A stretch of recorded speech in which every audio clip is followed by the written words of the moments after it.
Saan tayo? Anong gagawin? So sa Friday, hindi Friday, Saturday, maybe meron tayong bubuksang Airbnb sa Antipolo.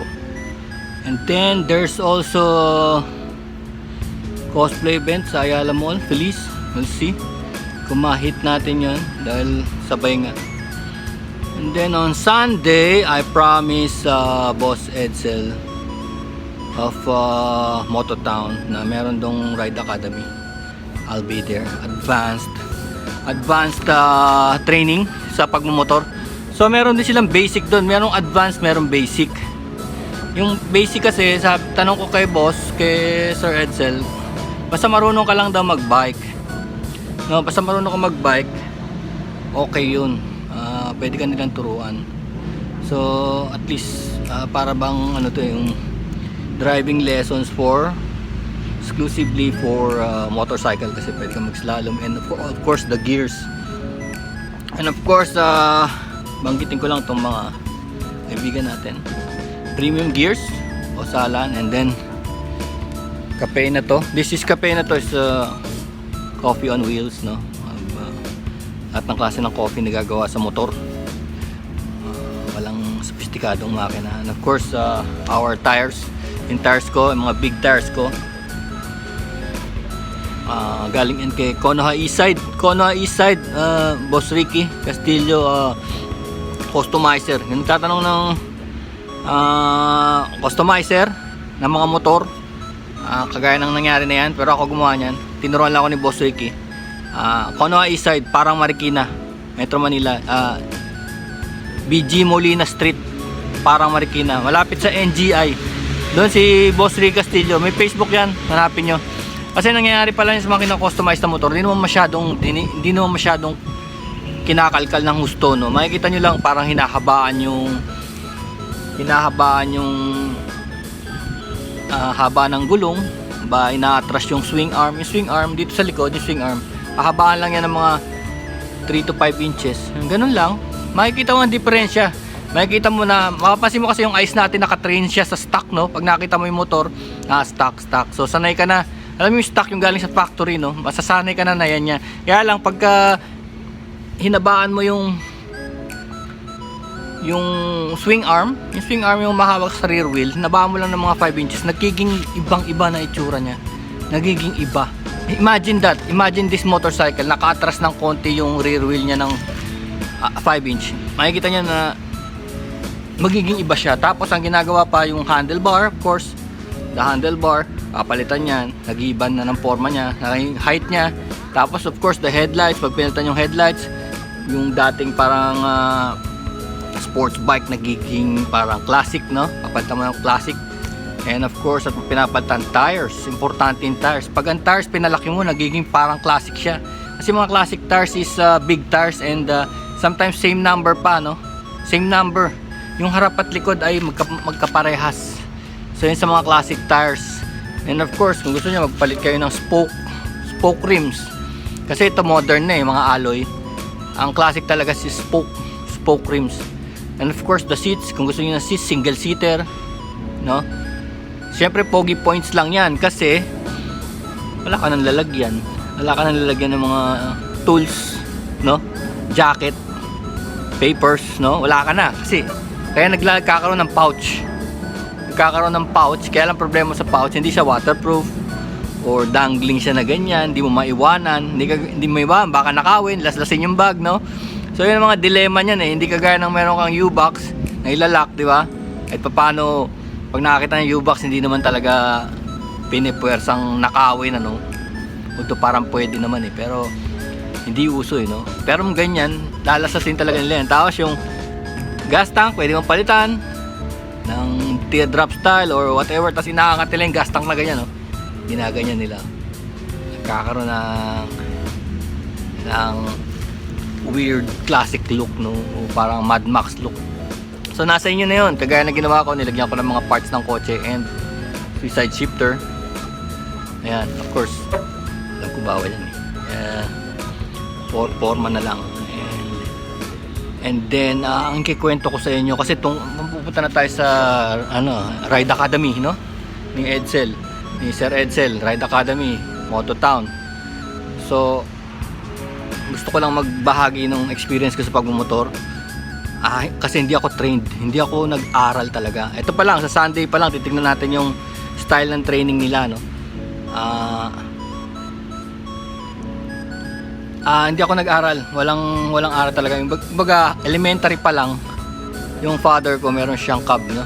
Yung sikat na Honda cab na 50cc, Honda cab 50cc. Actually it's 49 lang nakalagay dun sa makina niya. So yung best motorcycle of all time, at I think running 160 million na ang nagawa nila. 160 million. Family friendly kasi nung unang panahon ang tingin nila sa mga bikers ay mga hoodlums, no? Mga bad boy. Hanggang ngayon may mga ganun pa rin namang image. Kaya lang itong Honda ginawa niya pampamilya, no? Happy, pang family, pang nanay, no, pang pamilya. So nagkaroon ng ganung attitude dun sa Honda. Tapos dumating na yung Vespa, naging cute na mga scooters, no. So hindi na pang hoodlum. Although marami pa rin gustong parang bad boy image dun sa mga motorcycles. Pero at least paabot na sa mga family yung motorcycle. Yun ang ginawa ng Honda Cub. Kaya sumikat siya. Na hanggang ngayon makikita nyo Honda Wave, Honda XRM, no? Pare-pares lang ng makina yan. Honda Cub version pa rin yan. Like this one. Ang engine nito is the same. This is a Honda Wave, no, 125. So hanggang ngayon nandiyan pa. This is a 2007 version. No, kinonvert ko lang. Kakatambay ko kay Boss Ricky. Ngayon balik tayo dun sa experience ko sa motor, no. So high school pa lang dinadala ko yung Honda Cub ng tatay ko sa school. High school ba yun? I think it's high school, tama. 1 kilometer lang kasi dito yung school. So dinadala ko unregistered yung yung scooter, tapos yung ako walang lisensya. So wala pa kasi masyadong tao dito nun sa lugar namin sa Marikina. That's in 80s pa yun. Wala masyado. So punta school, nakikita kami naman yung police outpost doon, nakikita nga kami, hindi nga kami pinapansin parang pinansin na lang kami dahil overloaded na sinasakay ko yung mga klase ko, tatlo pa yung sinasakay ko So parang pinara na kami nun. Nahanap na yung lisensya kaya rehistro. So napakiusapan naman ng father ko yun, nauwi na, pero ganun katagal, sabihin ganun, high school pa lang. Tapos nasa pumasok na ako, doon ako natuto. Napansin ko lang talaga through the years, through the decades na nagmumotor ako, mula noon hanggang ngayon, hindi pa naman ako nagkaroon ng major accident. Kasi napansin ko naman talaga, kaya na-aksidente yung mga rider kasi parang yabang, no? Parang mayabang sila, tapos gusto nila lagi nauuna. Saka nakakita, scooter lang, 115cc, mga Mio, pinangkakarera sa mga big bike, no? Hinahabol nila yung mga big bike, tapos gusto nila mauna pa sila dahil siguro may karga sila o kinakargahan nila yung yung mga bikes nila. Ginagawa nilang 160cc, pinalalaki yung piston, yung block.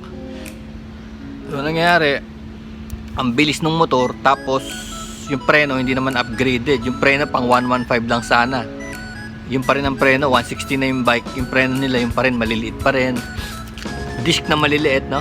So doon nagkaka-aksidente. Tsaka yung talagang parang ang kalaban mo sa motor yung sarili mo lang yung sarili mong yabang yung bang minsan may na overtaken ka, tapos na offend ka, hinahabol mo. Marami akong nakitang ganun yung parang instantly gusto mong habulin yung nag-overtake sa'yo, no? Tapos tuloy-tuloy na yabangan na yun.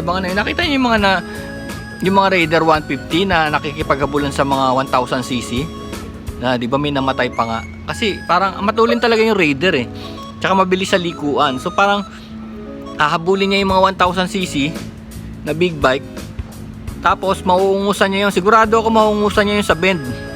Yun na napansin ko pagka malalaking bike sa bend hindi mag-slow down sila sa bend yung maliliit maliksi sa bend. Sa straightaway patay ka, hindi ka makakaano niyan. Minsan nagkakapikunan na, no? Tapos napansin ko, pag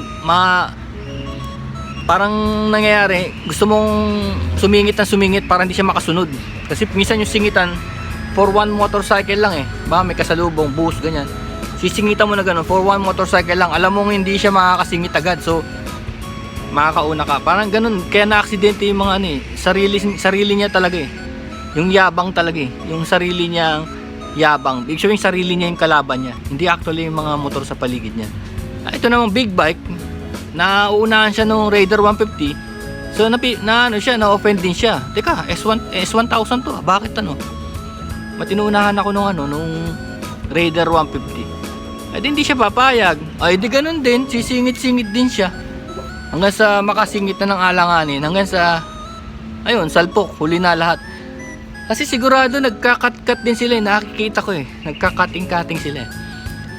So kung may self-discipline ka, malaking chance mo mabuhay sa motor.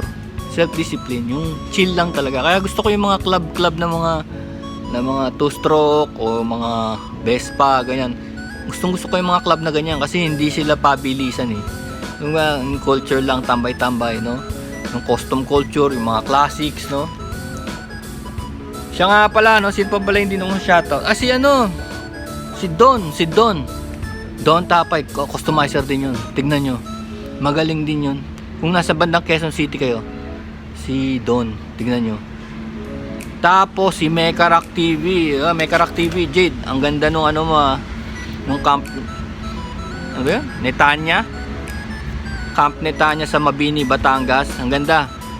Keep it up, maganda yung mga ganyang vlog na ginagawa mo. Talagang sisikat ka dyan kasi ang ganda ng camera mo Tapos maganda yung paliwanag mo dun sa camp na yun. Kasi dati nandyan din ako, meron akong pin-promote dyan na resort. Sea Springs Resort. Halos katabi niyan. Kasi nakita ko yung harap eh. Magkamukha eh. Kala ko nga parehas eh. Kasi ganyan din yung design ng pool. Ganyan din. Ang inaano kasi nila dyan, mataas ang sulfur content ng tubig dyan. Tubig ng dagat. Mataas ang sulfur content. Kasi may puso dyan yung Taal. Kaya maraming tao dyan, may puso ng taal. Tsaka tandaan mo yung Mabini na yan, yung Mabini area na yan. Isa sa mga world's best diving spot yan. Very high ang diversity dyan. Maraming. Kaya kita mo nung nag-snorkeling ka, ang dami mo nakitang mga gandang creatures. Tignan mo yan. Yung Anilaw na yan at saka yung Mabini na yan. Hotspot yan for divers. Kaya tama ka. Dapat hindi natin susuko yung mga dagat natin kasi magaganda nga. Kaso, yung sa West Philippines Sea natin, ninakaw na. Inararo na yung ilalim. May mga ganyan tayo sa West Philippines Sea, inararo na. Kinuha na lahat ng yamang dagat, lalo na yung mga taklobo, yung mga giant shells. Ginagawa nilang pagkain yun eh, doon sa kabilang ibayo. Highly sought after na pagkain yun, yung giant clams na yun. So, inararo na nila lahat yan, wala silang patawad, pati mga bato. Wala na. Dinredge na nila. Talagang dinredge, talagang walang ititira. So ganyan yung mga mandrugas na yan dyan sa kabila. So anyway, wala tayong magagawa. Marami silang kakampi. So yan, maganda yung mo. Ngayon tignan natin sa Sunday kung yung way ng proper training ni Boss Edsel. Tignan natin yung proper training para makita nyo kung para sa inyo yung pagmumotor. Kung talagang manage kayo. Sa cosplay naman, meron akong ginagawang popost ko rito yung picture pa-flash ko yung Mr. Your Trash. So it's a urban camo. It's a suit punong-puno ng basura, no? Just to remind the people na madami tayong basura at kasama natin sila sa city, yung mga basura, no? Dapat sana, anong solusyon dyan kuya, sabihin mo, ay bumalik tayo dun sa reusable containers, no? Kagaya ng bote, ganyan, reusable, diba? Instead na Tetra Pak o balik tayo sa mga ganon kasi pwede mo namang sa cost yun, tapos i-recycle naman yun lahat naman kahit tingnan mo yung mga hindi naman maalis dyan, kagaya ng mga ketchup, yung nakita ko yung UFC ketchup, ganun, bote pa rin, no? San Miguel Beer, meron pa rin sa bote, no? Tsaka yung sa tin can. So ganda pa siguro yung sa tin can kasi recyclable yun. Recyclable yung bote, reusable yung recyclable naman. No, yung mga plastic, hindi natin yan basta-basta matutunaw. Lalo na yung mga goma. Hindi yan basta-basta. Lalo yung mga styrofoam. Oh.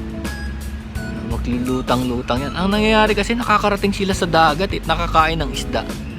Tapos nagiging microplastic sila. Tapos dadigest ng isda. Tapos kakain natin isda. Kakain natin plastic. So yung plastic, pumapasok pa rin sa katawan natin. Yun ang problema sa plastic. Kaya yung costume ko na trash man, yun gusto kong gamitin yun sa susunod na course. Dati kasi meron akong ginawang trash suit. Hindi ko maisuot, tinamad ako eh. Dahil ano siya, jumpsuit eh. Gusto ko sana yung balabal na lang para mabilis, no?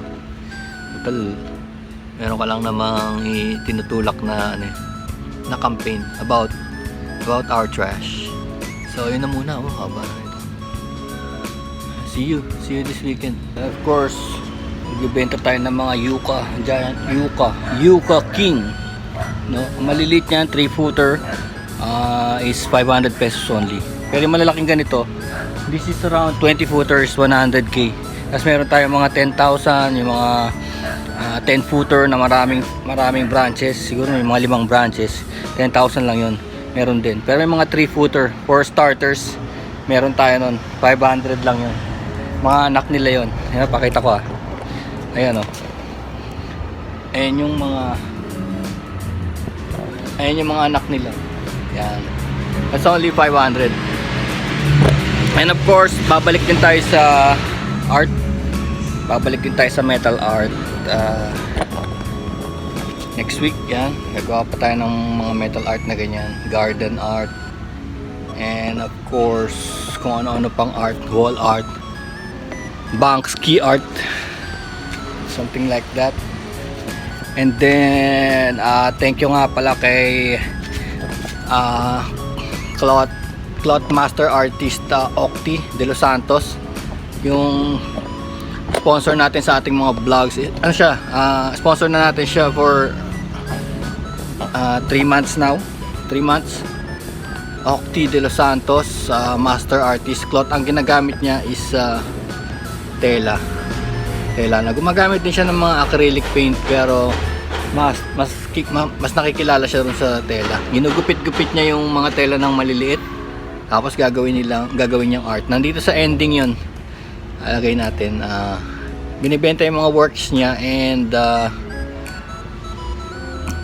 yun, marami siyang pwede kayo magpa-customize sa kanya kung anong gusto niyong gawin sa inyong convention hall, ganon. Sophisticado. It's a mosaic. It's a square. So ganon ginagawa yung mosaic siya. Kaya ang tawag sa kanya mosaikang tela. Mosaic cloth art. Ayun. Thank you, master artist Octi de los Santos.